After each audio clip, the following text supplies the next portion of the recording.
Hello, my name is Jen Richter. I'm a Certified Bob Ross Instructor. In this video, I'm going to walk you through step by step how to paint a pretty basic mountainscape. And this is going to be in the Bob Ross wet on wet technique. And what wet on wet technique means is on our canvas, this is an 18 by 24 Bob Ross double primed canvas. It has a slight gray tint on them, which is different than the canvases that you buy at Michael's or Hobby Lobby. I have applied a very, very thin coat of liquid white. And liquid white is the magic that makes the wet on wet technique possible. And in order to know if you've got the right amount of liquid white on your canvas, you're just going to do a simple fingerprint test. So I'm just going to take my fingertips, and I'm going to just gently press them onto the canvas in different spots. And as you can see, I have the perfect amount of liquid white because I can still see my fingerprints through the liquid white. If I couldn't see my fingerprints, I would probably have too much liquid white on the canvas. And if there was too little liquid white, I would also be able to tell that as well. So now I'm just going to take my 2-inch landscape brush and I'm just brushing away my fingerprints. We don't really want those to show up on our canvas. Now on our palette, I'm using a limited number of colors just to make this easy since this is a basic painting. I've got about 2 Hershey Kisses worth of titanium white. I've got about 3 chocolate chips worth of phthalo blue. I've got about a Hershey's Kiss worth of Mountain Mix, about a half a Hershey Kiss of Van Dyke Brown, half a Hershey Kiss of Sap Green, half a Hershey Kiss of Cadmium Yellow, and half a Hershey Kiss of Indian Yellow, and then about 2 chocolate chips worth of Alizarin Crimson. Now to get started, we're going to paint in a really nice sky. And another tip that I like to do is take my palette knife before I start painting, and I like to spread out the paint. Instead of leaving it in big piles, I like to spread it flat on the palette. That just helps me pick up the exact right amount. I think that's important to know if you're a beginner. I'm going to take the same brush that I used to apply the liquid white to the canvas, and I'm just going to use a very, very small amount to pick up some phthalo blue. And all I'm doing is just running the tips of the bristle through that amount of phthalo blue that I spread out on my palette. This is also a Bob Ross palette, and these are Bob Ross oil paints as well. I do believe that it makes a difference. The quality of the paints is much better than what you would find at Hobby Lobby or Michael's. So now I'm just starting in the corners, and I'm just picking up as much paint as I need. Again, it's a very small amount. I'm starting in the corners because you want your corners to be darker than the rest of the sky. And I'm just letting that paint come off of the brush and deposit onto the canvas, letting the liquid white do the majority of the work for me. I also want you to notice that I'm using crisscross back and forth strokes to apply the sky. And I'm doing them in different areas on the canvas because I want to have a sky that has some light and dark areas in it. I think it makes the sky look more realistic. And then when you get the right amount of paint that you like on your canvas, you'll just gently blend it in, blend it back and forth. So see how that's starting to come together? It's already giving the appearance that there's some really distant clouds in the background as well. I think that looks nice. And on this painting, we're actually going to do a 2-color sky. I'm going to add some alizarin crimson here in a minute, but before I do that, I love painting in lakes in my mountains. And a lake is best depicted or best shows up on a painting by a reflection. And so we need to reflect this phthalo blue color down here on the bottom. The paint application is exactly the same. I'm just going to pick up some phthalo blue, just using the bristle, just the tips of the bristles. But on this time, I'm gonna start from the outside and I'm gonna drag in straight across. So I'm not using the crisscross strokes. I'm just letting it come in straight from the outside in. And I'm not going all the way across the canvas either. I'm letting that center area remain a bit white. And I'm gonna slowly blend that, or gently blend it. And I'm just kind of eyeballing the height here. But I do, something that I like to do is think about the rule of thirds, which is a standard art principle that really helps with your composition. And that basically means that whatever canvas area you're working with, you would divide the canvas into thirds. So starting here at the top, we would go 1, 2, 3. And so I'm going to use the top 2/3 to be where my sky is. And I'm going to leave the bottom third for my pond. Now, you don't have to do it that way. That's just what I like to do. As Bob likes to say on his TV show on PBS, this is your world. When you're painting, you're in control of your landscape. You can move mountains. You can place lakes wherever you want them. You can make it look however you like. This is just what I like. Okay, next, I want to add a little bit of a pinkish tone just to the middle of the sky and down on the lake. I'm going to switch out my brush here. I'm not going to clean that one, but I am going to switch it out for a smaller 1-inch brush, 1-inch landscape brush. And I'm just going to come up and I'm going to grab just the tiniest amount of alizarin crimson. Alizarin crimson is just like phthalo blue in that you just need the smallest amount in order to make a big impact. So I'm just laying that in very gently, very lightly. Again, using the same crisscross strokes that I used to start to lay in the phthalo blue. Doesn't have to be perfect. And I'm just going to blend it in. And then I also want to bring some down to the water. So I'm just going to go pick up a little bit more on the palette, a little bit more alizarin crimson. And then I'm going to come down here into the pond.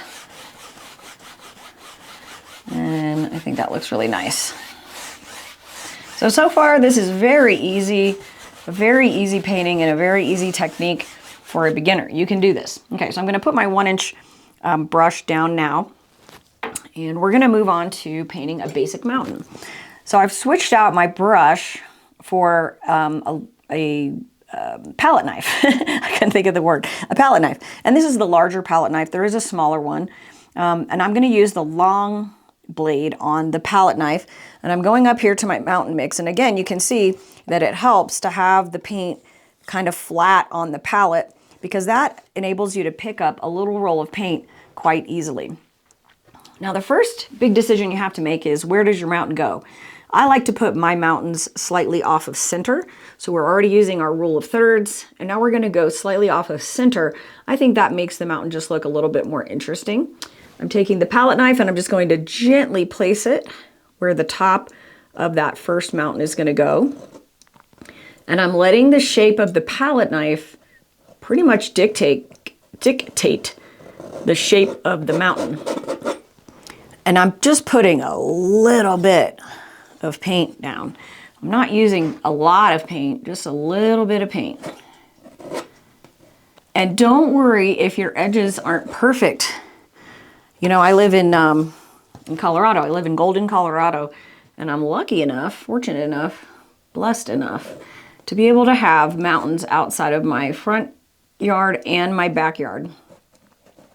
And I can testify that there are no perfectly triangle-shaped mountains out here in the Rocky Mountains, at least. Not out of my backyard. There might be some somewhere on the planet, but I see a lot of mountains, And I haven't seen any that are perfectly pyramid shaped. So think about that. Don't try to make your mountains perfect. Make them a little bit irregular around the shape. You're not painting pyramids, we're painting mountains, I like to say. I've said that in a couple other videos too. We're not painting pyramids, we're painting mountains. Okay, so I've got that started to be laid in. And the next the next step to the mountain is that we're going to blend it out. So I'm gonna put my palette down because I don't need to pick up any paint right now. And I'm gonna go back over to my dirty 2-inch brush that I used to do the sky. And I'll just pick up a little paper towel and I'll just brush off that excess phthalo blue, but it doesn't matter.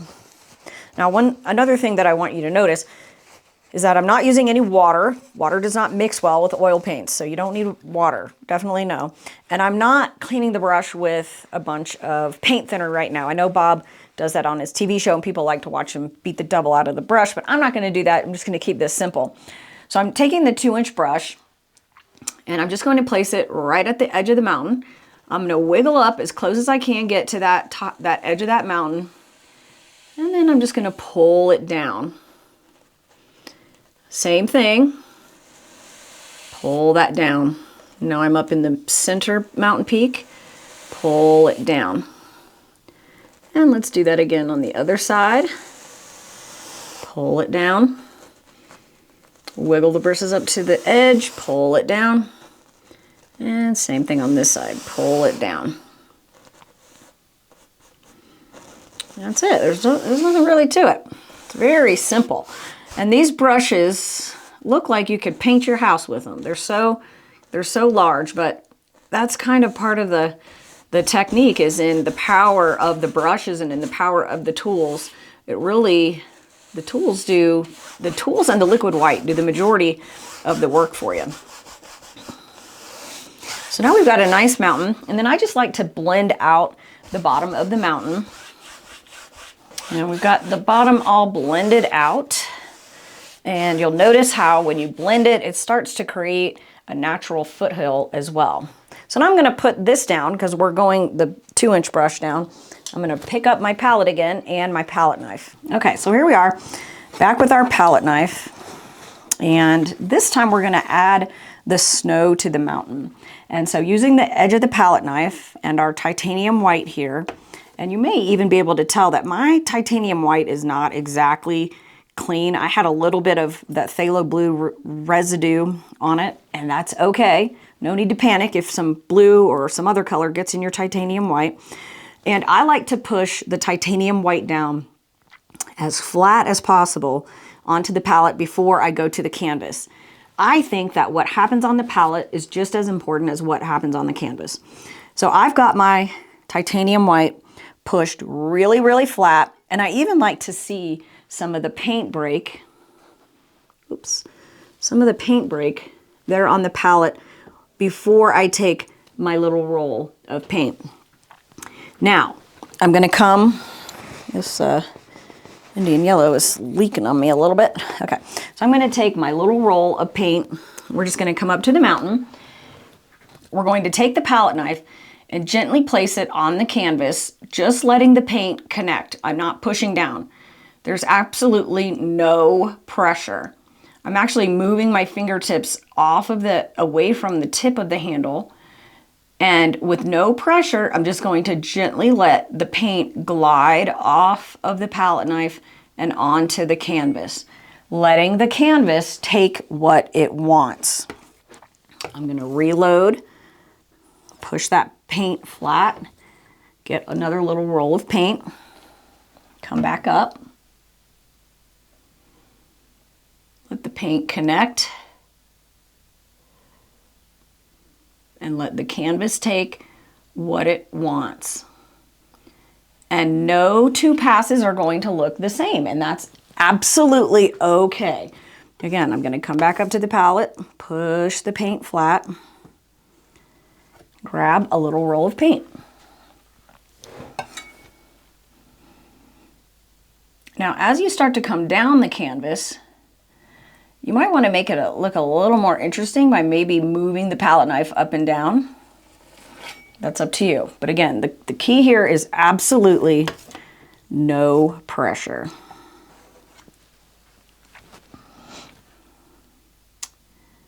Just let the palette knife connect.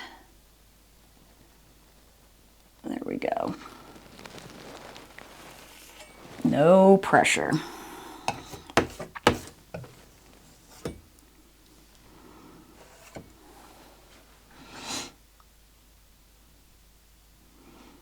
On this pass, I'm going to come down the mountain a little bit.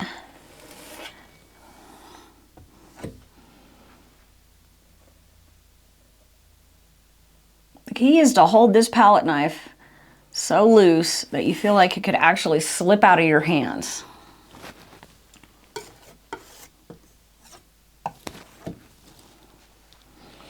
Okay, then on the next one, let's go to our other side of this other mountain. Actually, let's do this one. This mountain is a lot smaller, so there's going to be a lot less paint there.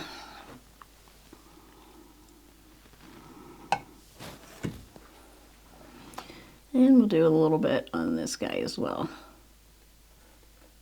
There we go. Okay.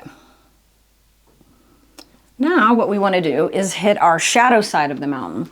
So I'm just going to pick up, a little bit of the mountain mix, and I'm going to pick up a little bit of the titanium white. I'm just going to start to make my own pile here of marbled mountain mix and titanium white.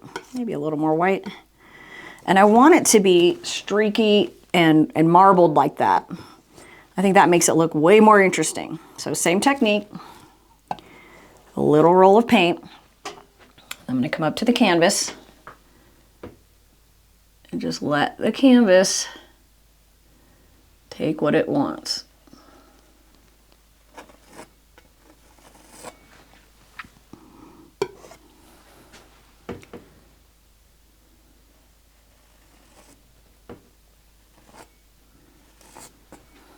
All right, now actually I'm going to flip over. Because I'm getting in here really tightly, I'm going to flip over. I'm actually going to use the other side of the knife. I'm going to add a little more white in there so it's easier to see on video. Okay, so I'm just flipping the knife over, and now I'm using the short edge. Same thing, just a little roll of paint on the short edge.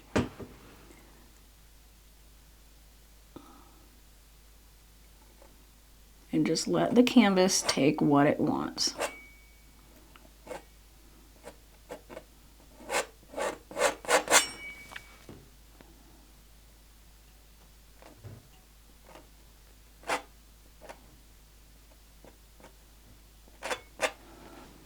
Okay, next I like to pick up a slightly darker version of the mountain mix and begin to just start to really separate that shadow side from the light side.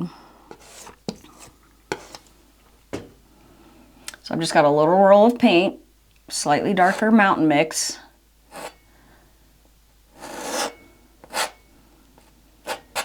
And I really think that when you add that dark up against the light, it really helps bring these little ridges forward.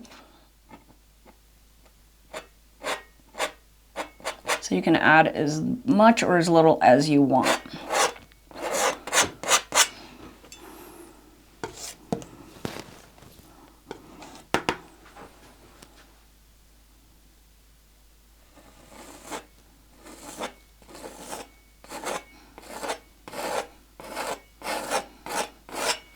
Okay, so now that we've got our highlight side of our mountain and our shadow side of our mountain done, let's blend the foothills next.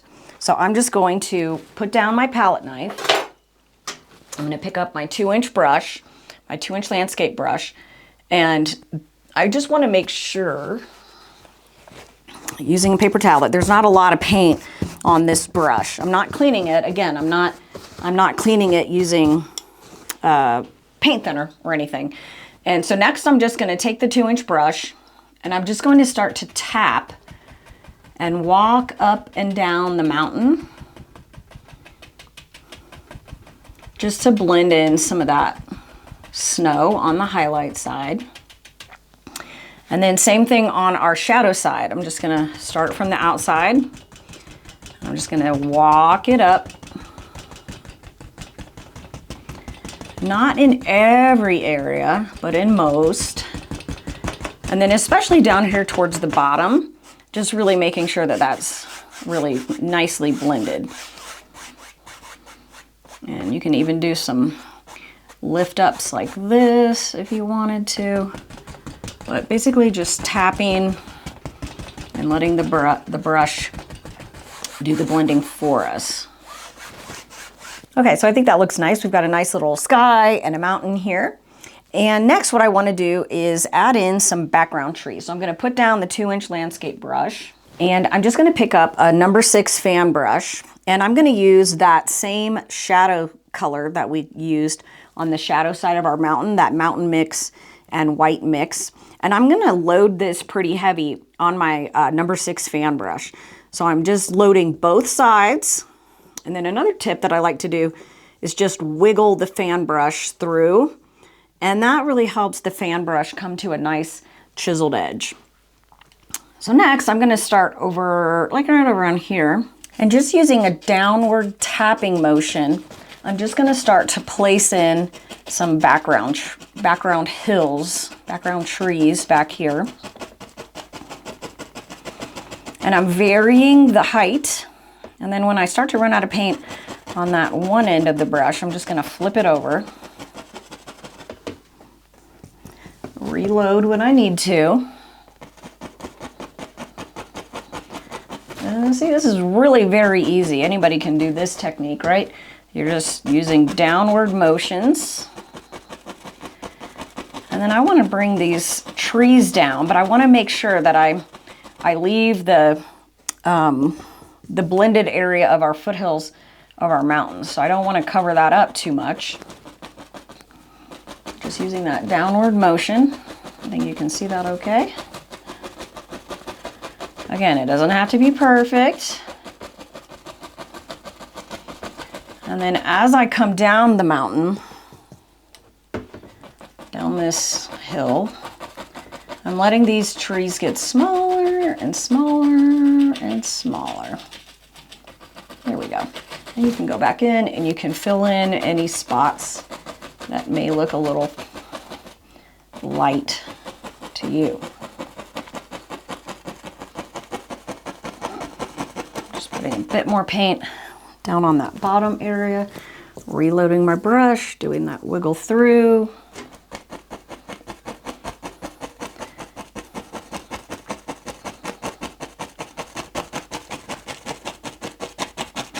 There we go. That's our first little lovely layer. Okay, so next I want to go back to my 2-inch landscape brush, and I want to just blend this out a bit. And I'm basically doing the same motion. I'm just tapping down to blend it. See how that's working? I had an art show this weekend, a holiday market, and one of my biggest and most expensive pieces that sold was one that had a lot of blending in it. So if you're thinking about, it had a lot of fog, it had a lot of landscape blend, and people really like this effect in their paintings. The painting actually sold to 3 college guys who all chipped in to buy their very first, or one of their very first pieces of art for their apartment or their house. I forgot to ask them if they live in an apartment or a house. But do you see there? So I'm just blending as much as I can. And then maybe even use the broad end of the brush once you get it pretty solidly down there. And just start to bring the bottom of those trees. And this is gonna help us to start building our lake. So I'm just going halfway up the trees, and I'm starting to pull them down so that it starts to look like the trees are reflected into our lake as well. It's not a magical technique.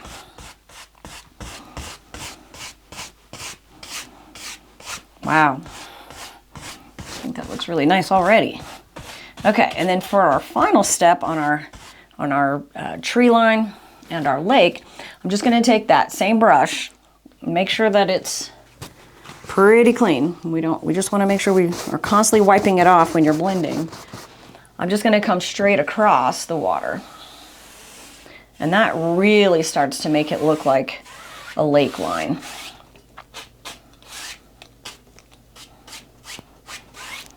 There we go.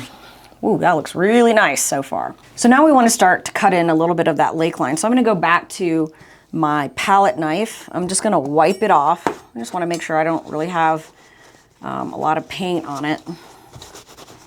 Clean up my fingers a little bit. Okay, so I'm going to go back to my titanium white, and I'm pulling that flat. And I just want to get a very, very small thin line of paint, a little tiny roll of paint. And then I'm looking at my tree line and my tree line here, and I can see where the water line starts to naturally cut in. So I'm going to just take the palette knife and I'm just going to start to lay it in just by tapping where the water line would be. Picking up and reloading when I need it. There we go. And the most important thing to remember is to just make sure that your water line is flat on the horizon. You don't want it to be crooked or your paint will look like it's falling off and pouring out of the canvas, and you don't really want that. You could also take a little bit of paint on your palette knife and do some water lines in the pond. That really starts to make that look very realistic. And maybe the closer they get to you, the more obvious they get. Right? Okay, I think that looks really nice. Next, I want to add some foliage here, so like a little piece of land. And the easiest way for me to be able to do that is, again, with my palette knife. I'm just going to use a different technique. So same palette knife, I'm cleaning it off, and this time I'm going to go to the Van Dyke Brown. And I'm just going to grab a big, kind of like a scoop. So it's not a tiny bit little roll of paint, it's more like a scoop of paint, like that big. And I also want to muddle it up and put a little slightly different color in there. So I'm going to add some Indian yellow to it. So I've marbled that down together. I'm going to reload, re-pick it up, like a scoop of paint here. And I'm just going to step back, and I'm looking off camera because I want to see where my land is going to go. So in my mind's eye, I'm imagining that my trees are going to come in here, and that my land mass is going to go here. So I'm going to take this glob of paint, and I'm just going to start to drag it on the canvas. And again, we're just going to let the canvas take what it wants.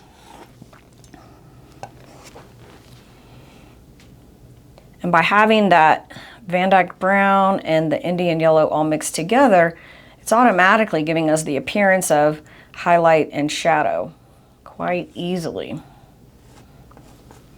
All right, so I think that looks pretty nice. I also recognize that this land mass is going to need to have a bit of a reflection too in order to make it look more realistic. So I'm going to go back over to my 1-inch brush. You could use the 2-inch if you wanted. I'm just going to clean off that excess blue that was on there.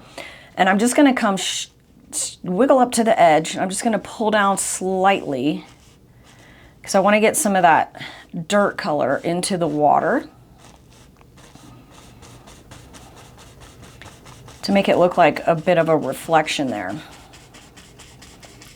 All right, and it's a little bit wider towards this edge, and then it's thinner towards that edge. Again, I'm going to clean it off. There's no paint on this brush. And then I'm going to go do the magic trick, pulling it horizontal in order to really make that look realistic and like it's the land is reflected into the pond. Okay, so next I'm going to switch out my palette knife, and I'm going to go back to my fan brush. I'm just going to wipe off some of that excess color that we used for our trees. And I'm going to go to our mountain mix, and I'm going to take some sap green. Actually, let me use a palette knife to mix this. You can see it better. I'm going to take some sap green and some of this mountain mix color, and I'm going to mix it all together to give me like a dark green. So that's mountain mix and sap green all mixed together, and I'm going to use that for my trees. And I'm coming up here into the mountain mix sap green mix. Again, same thing. I'm wiggling the fan brush through just like we did earlier to get that nice chiseled point. And then I'm going to step back and I'm going to look and see, where do I want my trees. I want one tree to be about here in height. I want one tree to be about here in height. I want one tree to be about here. So there's quite a few of them. And we'll do one right here. Okay, so now I've got those all laid out, and now I can really get busy starting to lay them in. So I've really got quite a bit of paint on my fan brush. Oops, I got it on the edge and I don't really need it there. Okay, so now I'm gonna go up to the canvas. So the top of the evergreen is gonna be a lot thinner than the bottom. So I'm just kind of placing it in there. And then one of the techniques that I like to use is, that I learned from Nick Hankins, is I'm holding my fan brush horizontal and I'm going in the middle, and then I start to walk out to the left, and then I start to walk out to the right. So middle, left and right. Middle, left and right. Middle, left and right. And then where you feel like you need to come back and add some branches, you can do that. And these are going to be pretty full evergreens. So middle, left and right. All right, so let's do this one. So I'm starting at the top.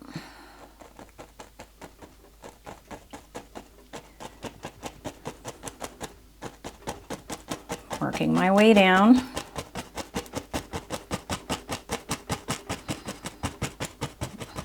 There we go. Again, reload.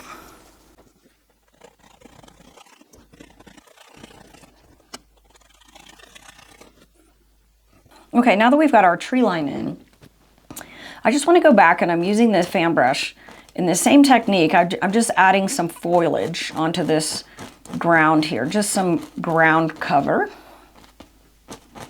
And I really want this to be quite dark in here. We're going to add highlights in a moment, but I don't really want to see any sky underneath it. I want it to really connect quite well to the land. All right, so now we've got some of these bushes laid in, and I think that looks really nice. Now, I also noticed that because these trees are so dark, we would also see the trees reflected into the land. So I'm just going to use some of the leftover paint that's already on the brush, and I'm just going to give the appearance of some reflections here down in the water.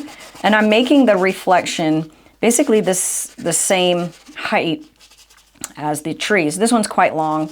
It looks like it would go quite a bit off the canvas. And I'm also using a little bit out here where that foliage is reflected. There we go. And of course we want to blend that out. So I'm taking my 1-inch landscape brush, and I'm doing that same idea where I'm pulling that reflection down into the water first, pulling it down, and then go straight across. And that really sets in the reflection, makes it look quite realistic.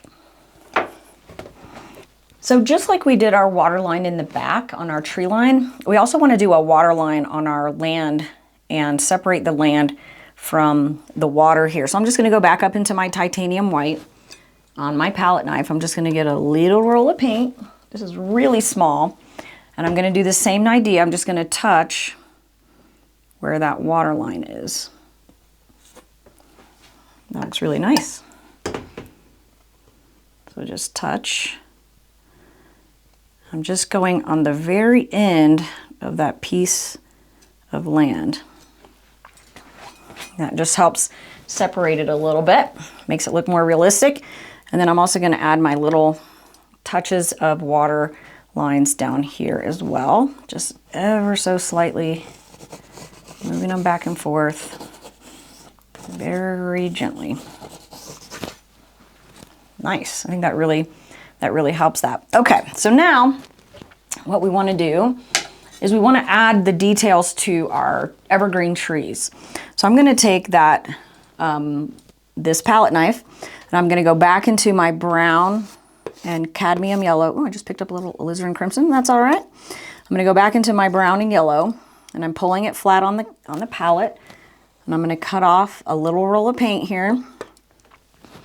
And I'm just going to touch the canvas with the palette knife to give the appearance of tree trunks. I'll do it this direction so you can see it better.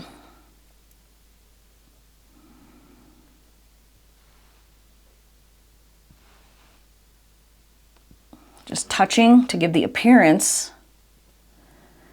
of the tree trunks.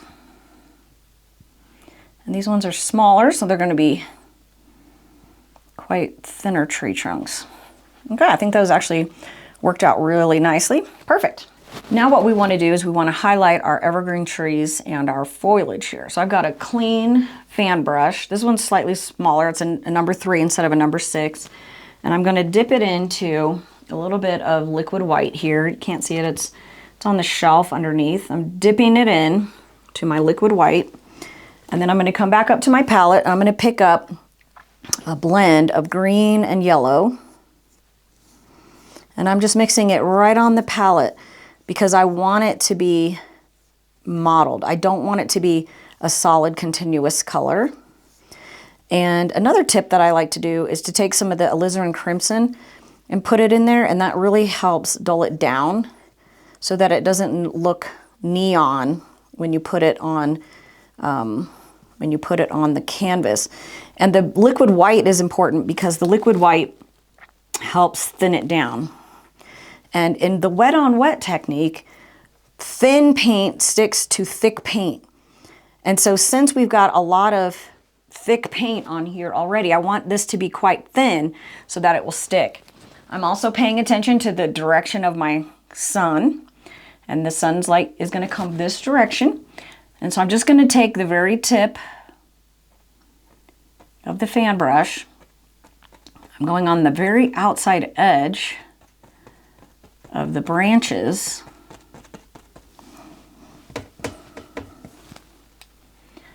And I'm just highlighting them.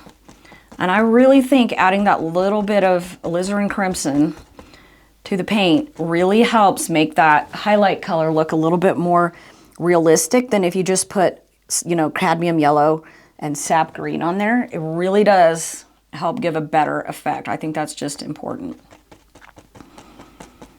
So I'm just highlighting, and I'm not covering up all the dark either. Bob says on your painting, just like in life, you have to have some dark to let the light shine through. You want there to be separation between the light and the dark.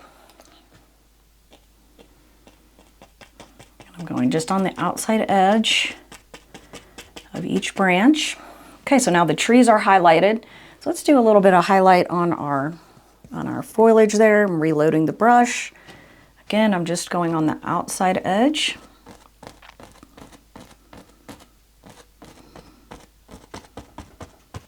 And a few in there. All right, and I think our highlights are done. Next, what I like to do is add a really pointy top onto my trees. So I'm back to my palette knife. There's nothing on it, no paint. And I'm going to use the short end of the knife. And I'm just going to place it just at the top of the tree and push up and down until it gives me that really nice tip of the tree. That would be quite difficult to paint, and it's much easier to just scrub it in with the palette knife. So I think those look actually really nice. And one final detail that you can use to make twigs and branches and little sticks in your paint is just to take your clean palette knife and just start to scratch in some twigs and some little branches here. And they're very subtle, and you might only be able to see them if you were right up close on the painting. But they do help to add a little bit of interest into your painting. So that's our final painting. I hope that you've enjoyed this one. If you like this video, make sure you give it a thumbs up and ensure you're subscribed to the channel so that you don't miss next week's video. See you on the next one.